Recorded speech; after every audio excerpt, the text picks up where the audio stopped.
Okay, welcome back. So, right, this video, this tactic, this training, this help and this support is all about, do you know anyone? And you may have heard me talk about it before, but it is so powerful.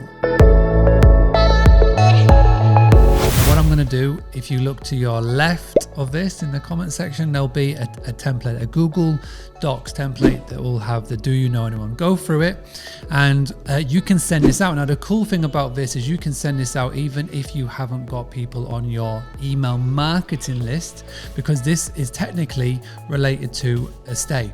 So if you've had anybody that has stayed with you over the past year, you know, and you've maybe tried the survey option, but you can now try this one, the do you know anyone?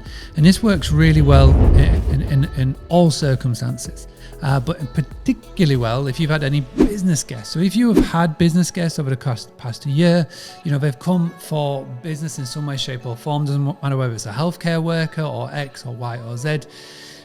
The business world is very ancestral, so everybody will know everybody. Try using this combination. Try using these emails to send out to people. If you want to, you can do a shortened version and you can send that out on WhatsApp if you haven't got the email address of said guest. So put this into practice and try this over the next 30 days and let me know how you get on.